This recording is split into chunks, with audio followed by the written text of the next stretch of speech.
Today we are discussing about your next chapter, book first, lesson second, your revision. Chapter name is We Are Not Afraid to Die If We Can All Be Together.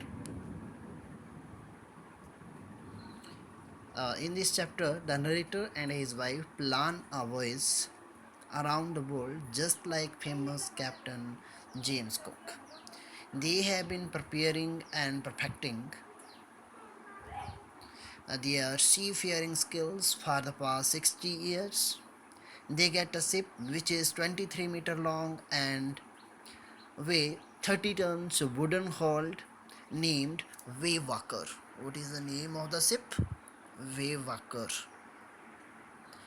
They test it in the rough weather for months. In July 1976, they all started their journey from Plymouth, England.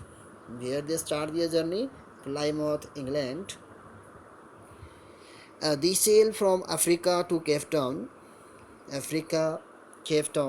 which was quite a pleasant journey before heading east. After that, heading east, the narrator hired two crewmen, Larry Wessel and Herb Sizzler, to help them tackle one of the roughest sea, the southern Indian Ocean. They encountered strong and alarming waves during the second day. By December 25, they all managed to reach 35,000 kilometers east of the Cape Town. The family somehow manages to surpass and bad weather and celebrate Christmas together. The weather changes for the Rose, and on the January 2nd, the big waves hit them. They try to slow the ship down by dropping storm jib and hit a heavy mooring rope in a loop across a stern, but it doesn't help much. They carry their life raft drill, attach lifelines, don life jackets and oilskins. They wear their safety guards, like life jackets and oilskins. Later on the evening, a vertical and a huge wave strikes the ship and narrator is thrown off from the ship. He accepts his approaching death and starts losing consciousness. When the ship is about to overturn, a huge wave hits again and turns it right back. He suffers injuries in ribs and mouth. He grabs the guardrail and sails into the ship's main boom. He instructs his wife, Mary, to guard the wheel as he realizes that the ship has water in the lower parts. His crewmen start pumping out the water. Crewmen means Larry Herb and Sizzler. The narrator goes to his children's cabin and check on them. His daughter Sue means Susanna, informs him that about a bump on her head, which he ignored because his major concern is to save the ship. The narrator does waterproofing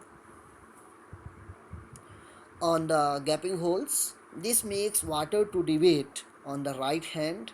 The hand pump gets blocked due to debris and electric pump gets short circuit. However, he later finds a spare electric pump, connects it to drain to the water. They all keep pumping the water all night long.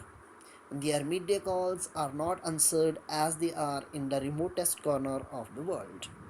Susanna, on the other hand, has now a swollen black eye, a deep cut in her arm.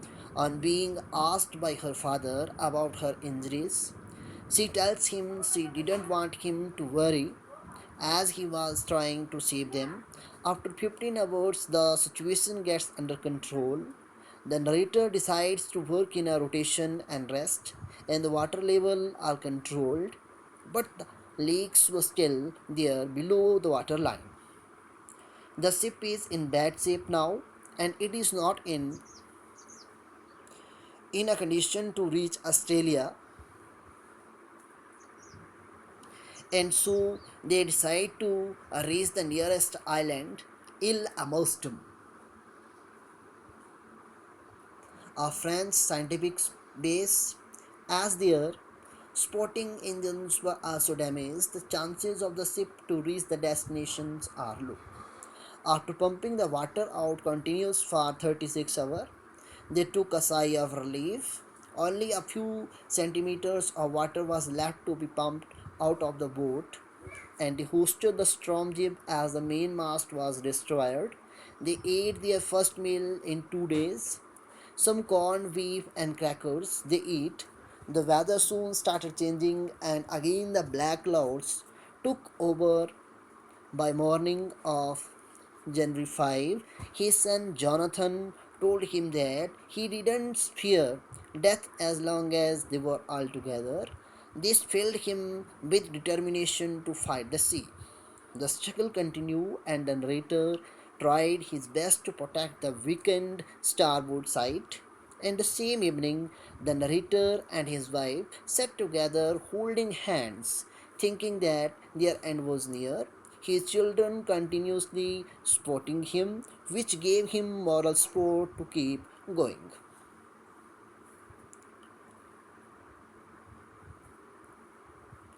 The Waywalker sailed through the storm and made it. The narrator then calculated their exact position by working on the wind speed, while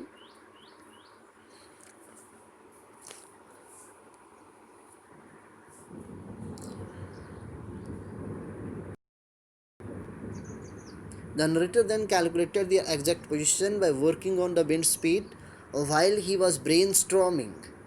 Susanna gave him a card that she had made expressing her love and gratitude towards the family. He instructed Larry to steer the course to 185 degrees. He said that if they were lucky, they could hope to find an island by 5 p.m.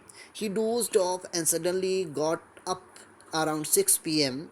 and he believed that they didn't make it and was disappointed. His son came and informed him about how they reached the Il Amostum island, and he called him best daddy and best captain. They reached the island with a little struggle and with the help of inhabitants. The whole team, the family, and two crew members never stopped trying. Their struggle and hard work finally saved him.